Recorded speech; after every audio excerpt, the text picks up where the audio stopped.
성령의 충만한 임재 안에 어둡던 우리 눈 밝아져서 주를 보게 하소서. 한번 더 해볼까요? 오늘 이 자리에 모인 우리 오늘 이 자리에 모인 우리 어린 양 예수 따라가는 무리 되게 하소서. 성령의 충만한 임재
안에 어둡던 우리 눈 밝아져서 주를 보게 하소서. 당신의 겸손함, 당신의 거룩함,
2023년 9월 20일 수요일 FKBC 619 온전한 기도에 오신 여러분을 환영합니다.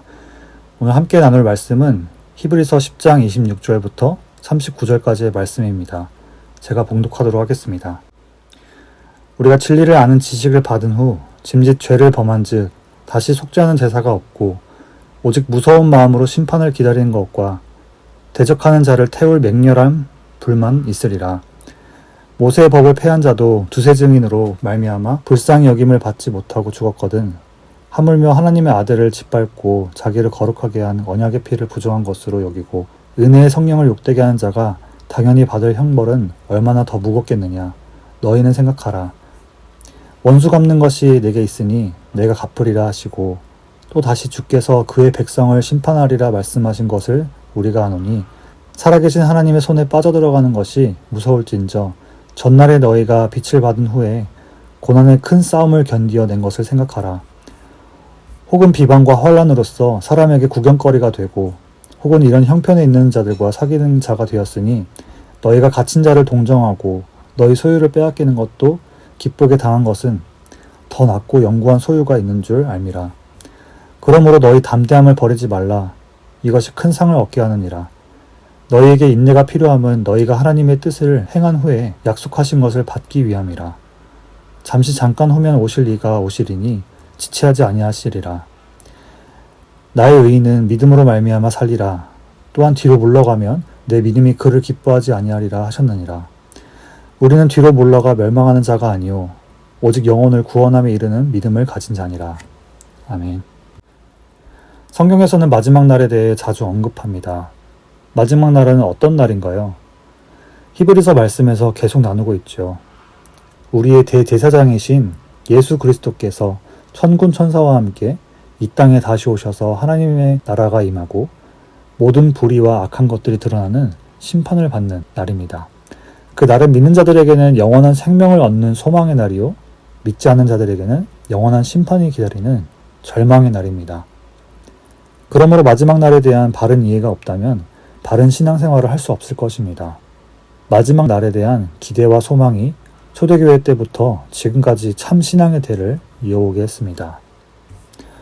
오늘 본문 말씀에서 히브리서 저자는 믿음을 떠난 이들에게 마지막 날에 대한 언급을 하며 강하게 경고하고 권면하고 있습니다. 본문 26절부터 27절에서 진리의 말씀을 깨달은 후에도 다시 죄를 짓게 된다면 다시는 돌이킬 수 없을 것이라 말합니다. 그리고 그 행위를 통해 마지막 때에 피할 수 없는 하나님의 심판이 있다고 말합니다. 26절에서 말하는 죄는 단순히 도덕적이거나 율법적인 죄를 말하는 것이 아닙니다. 본문 28절을 통해 해당 죄가 성경에서 어떤 죄라고 명확히 말하는지 알 수 있는데요. 모세의 법을 폐한 자들에 대한 비유는 신명기 17장 2절부터 6절의 말씀을 인용한 것입니다. 신명기 17장은 우상숭배를 하는 이들의 특징을 말하고 있습니다. 그들은 하나님 앞에서 다른 신들을 섬겨 그것에 절을 하고 하나님의 언약을 어겼습니다. 하나님은 행한 자들을 성문으로 끌어내 돌로 쳐 죽이라고 하셨습니다. 죽일 자를 2사람이나 3사람의 증언으로 죽일 것을 말하고 있습니다. 즉 오늘 함께 나눈 본문에서 말하는 죄는 바로 우상숭배인 것입니다. 본문 29절에서 우상숭배하는 자들에 대해 더 자세하게 말하고 있습니다.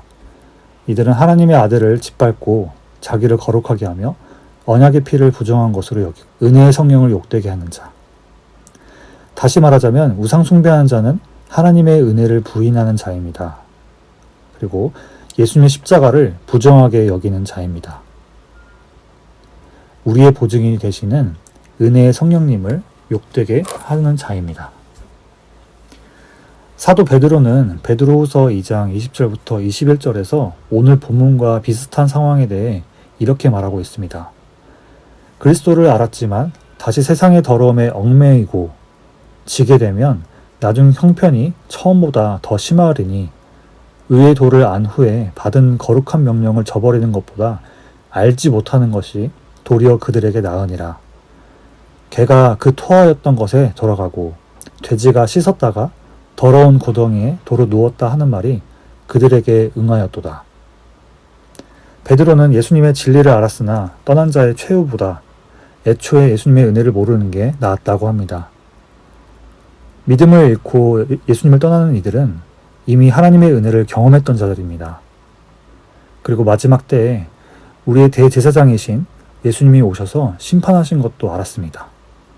하지만 그럼에도 불구하고 그들은 하나님의 은혜를 부정하고 예수님의 십자가 사건을 부인하고 성령 하나님을 욕되게 했습니다. 저자는 그런 이들을 하나님께서 그 죄를 가볍게 여기지 않으시고 반드시 심판하실 것이라 경고합니다. 32절부터 36절까지는 저자는 그들이 믿음을 잃어 떠나지 않도록 촉구하고 있습니다. 저자의 촉구는 그들이 초기에 믿음과 사랑과 소망이 있었음을 상기시킵니다. 그들이 초기의 믿음으로 고난을 이겨냈던 것을 기억하라고 합니다. 당시 그리스도인들을 핍박하는 행위는 합법적이었던 것으로 보입니다. 그리스도인들을 향한 비방과 환란, 구경거리가 되는 것은 그 시대에 빈번하게 일어났지만 시련 속에서도 성도는 흔들리지 않았고 믿음을 지켰을 것입니다. 하지만 어째서인지 이제는 그 성도들이 믿음을 잃고 자신들을 비방하고 환란을 주었던 이들처럼 되거나 그들과 사귀는 자가 되었습니다. 참 안타까운 상황이죠. 히브리서 저자는 믿음을 지킬 수 있었던 것과 믿음을 지켜야 하는 이유에 대해 설명하고 있습니다. 고난 가운데서도 기뻐하고 선을 행할 수 있었던 이유는 장차 받게 될 영원한 소유와 그 나라에서 받을 큰 상이 있었음을 알기 때문이었습니다. 그 소망으로 담대하게 믿음을 갖고 고난 가운데 인내하는 마음을 가졌습니다. 구원은 전적으로 하나님께 있습니다. 완전한 구원은 장차 도래할 날에 이루어지는 것입니다. 우리는 그 구원이 약속으로 남아있을 때를 살아가고 있습니다. 현재의 삶에서 하나님이 약속하신 큰 상을 받기 위해 우리는 인내하며 기쁨으로 믿음을 지켜야 합니다. 수동적으로 참는 것이 아니라 끝까지 꿋꿋하게 견디며 기쁨을 찾는 것입니다. 여러분 혹시 지금 고난의 통로를 지나고 계신가요? 끝까지 믿음을 지키는 자와 믿음을 버리는 자를 심판하실 때가 곧 온다는 것을 기억하시기 바랍니다. 장차 올 하나님의 심판이 온다는 확실한 믿음을 가지시길 바랍니다. 이 사실이 여러분에게도 고난을 이길 수 있는 소망이 되시기를 축복합니다. 성경에 기록된 믿음의 사람들은 어떤 모습이었던가요? 세상 문화를 없애고 무너뜨리는 우리가 미디어로 접하게 되는 친숙하게 느끼는 히어로들이 아니었습니다. 오히려 하나님의 사람은 고난과 시련을 통과하면서 하나님의 살아계심을 맛보는 자들이었습니다. 고난 중에도 역사하시는 하나님의 은혜, 그 은혜를 경험한 자들이 바로 성도가 믿음을 끝까지 지키는 비결인 것입니다. 현재의 우리도 그런 이들의 믿음의 유산들이 아닌가요?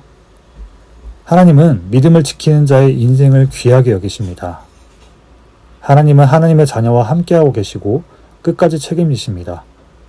끝까지 인내함으로 하나님의 뜻하심을 행할 수 있도록 합시다. 그러면 마지막 날에 큰 상, 약속하신 것을 받을 것입니다. 본문 37절부터 39절까지 저자는 곧 다가올 그날을 기다리는 믿음을 요구하고 있습니다. 오늘 본문에 따르면 하나님의 은혜를 부정하는 자, 믿음을 떠난 자, 내가 주인된 삶으로 돌아가는 믿음을 잃는 것이 바로 우상숭배로 여겨집니다. 우상숭배는 영적 가늠과도 같습니다. 구약에서 하나님의 반응 중 이해가 되지 않는 부분이 있죠. 바로 질투하시는 하나님입니다. 질투라는 사전적 단어로 우리는 하나님의 반응을 이해하면 안 됩니다. 어떤 분들은 이 표현 때문에 하나님을 쪼잔하게 생각하기도 합니다. 질투하시는 하나님은 특히 이스라엘 백성들이 다른 신들을 숭배하는 때에 표현되곤 합니다. 하나님은 믿는 자들을 특별한 애정과 관심으로 사랑하십니다. 성경에서는 하나님과 우리의 관계를 결혼으로 비유해서 얘기하셨지요. 더 나아가 예수님은 우리의 신랑, 나는 예수님의 신부라고 표현하고 있습니다. 네, 우리가 이 땅에서 믿음 생활하는 것은 예수님과 약혼한 것과 같습니다.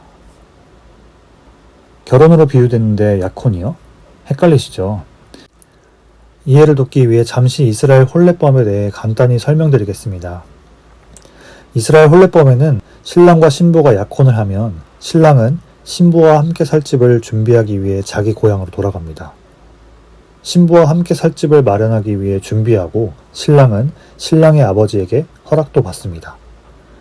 신랑 아버지가 신랑에게 신부를 데려오라는 얘기가 없다면 신랑은 모든 결혼 준비를 마쳤어도 신부를 데려올 수 없었습니다. 신랑이 언제 약혼한 신부에게 돌아가 신혼집으로 데려오는 기간은 신랑의 아버지만 알고 있었습니다. 심지어 아버지의 허락이 있을 때까지 약혼한 두 사람은 만나지도 못합니다. 예수님은 이것을 비유로 마태복음 24장 36절에서 그날, 신랑이신 예수님이 다시 오실 그날은 하늘의 천사도 아들도 모르고 오직 아버지만 아시느니라 라고 말씀하신 것이지요. 그런데 마침 그날이 와서 신랑이 돌아왔지만 신부가 결혼 준비는 둘째치고 다른 남자와 바람피면 그것은 파혼입니다. 신랑을 기다리는 신부의 마음을 상상해 봅시다. 설레는 마음으로 정절을 지키며 신랑을 기다리겠지요. 우리 믿음 생활은 신랑이신 예수님이 마련하신 집에 들어가는 날을 기다리며 주님이 곧 나를 데리러 오실 것이라는 믿음으로 사는 것과 같습니다. 이것이 바로 장차 도래할 하나님 나라에 들어갈 백성의 태도입니다. 등불과 기름, 혼인잔치에 들어갈 예복을 준비하고 깨어있는 태도를 말이지요. 현재 믿음 생활이 장차 올 것의 그림자이나 그림자가 있다는 것은 실체가 존재한다는 것이지요. 그러므로 현재에서도 신랑이신 예수님과 함께 있는 믿음, 하나님의 은혜를 맛보며 살아갈 수 있습니다. 이것을 하나님의 임재를 경험하는 삶이라고 말합니다. 결혼 예식 때 주례자가 결혼한 신랑 신부에게 하는 질문이 있습니다. 검은 머리가 팥불이 될 때까지 어떤 어려운 일이 있거나 어떤 고난이 있더라도 서로 아끼고 사랑하며 서로 돕고 살겠습니까? 라는 말을 하지요.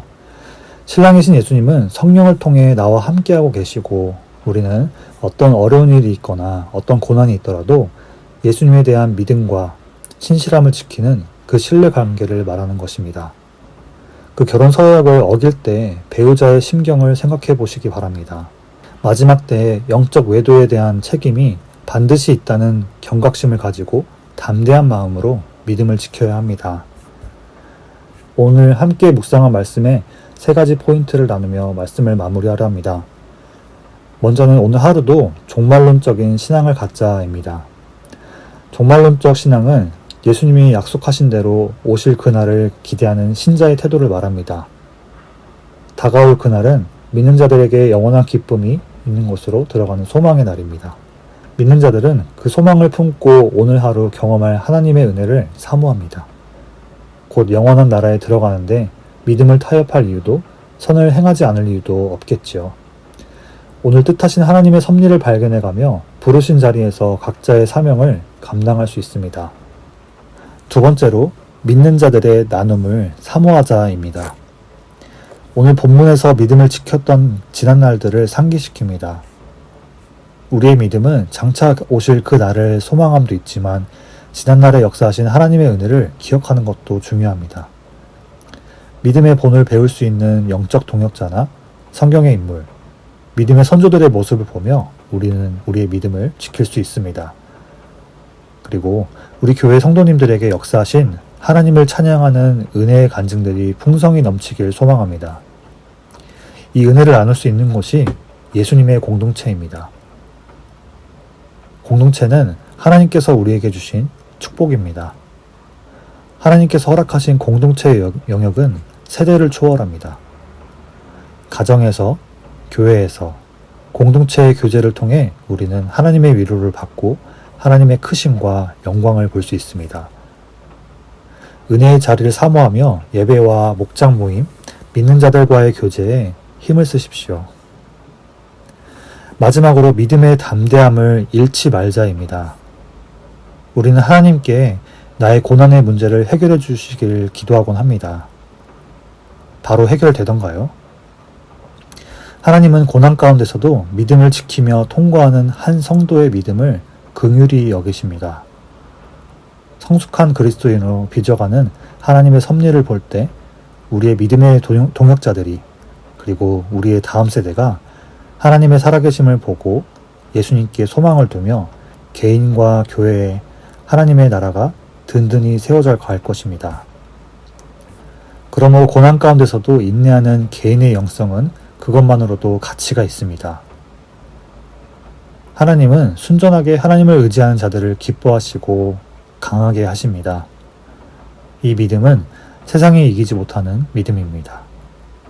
다가올 그날에 공의와 진리로 역사하실 우리의 대제사장 예수님의 오심을 기대하며 오늘 하루 그 믿음과 오늘 경험할 하나님 나라의 섭리를 사모하시며 담대한 믿음으로 힘차게 오늘 하루를 승리하시기를 축복합니다. 이 시간 들은 말씀을 붙들고 같이 기도하도록 하겠습니다. 먼저는 예수님의 오실 그날을 사모하는 믿음을 허락해달라고 같이 기도하겠습니다. 그리고 은혜의 간증들을 아끼지 말고 나눌 수 있도록, 그리고 믿음의 담대함을 가지고 내게 허락된 영역에서 하나님께 영광을 돌리는 하루가 되게 해달라고 이 시간 들은 말씀 붙들고 같이 기도하도록 하겠습니다.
두 번째로 교회를 위해서 같이 기도하겠습니다. V24 프로젝트를 준비하며 건물과 그 공간에서 역사하실 하나님의 은혜를 사모할 수 있도록, 그리고 V24 프로젝트와 구주의 사랑축제 행사 준비에 온 성도가 마음을 모아 하나님께서 보시기에 기뻐하시는 그런 우리 교회 되게 해달라고, 그리고 가을에 진행되는 모든 교육과정에 하나님의 뜻을 알고 예수님을 닮아가는 우리 교회가 되게 해달라고, 그리고 교회의 아픈 지체들과 그 가정에 회복과 마음의 위로를 허락해달라고 이 시간 교회를 위해서 같이 기도하도록 하겠습니다.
그리고 마지막으로 한국과 세계를 위해서 같이 기도하겠습니다. 한국 교회가 생명책에서 이름이 지워지지 않게 하시고 영적 부흥을 회복하게 해달라고, 세계 곳곳의 전쟁과 재난, 기근 가운데 하나님의 회복하심을 경험하게 해달라고. 그리고 각 목장별 기도하고 있는 선교지에 하나님의 도우심과 채우심 그리고 열매 맺음을 경험하게 해달라고 마지막으로 한국과 세계를 위해서 같이 기도하도록 하겠습니다.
이제 함께 주기도문 하심으로 개인 기도하시고 6.19 온전한 예배를 마치도록 하겠습니다.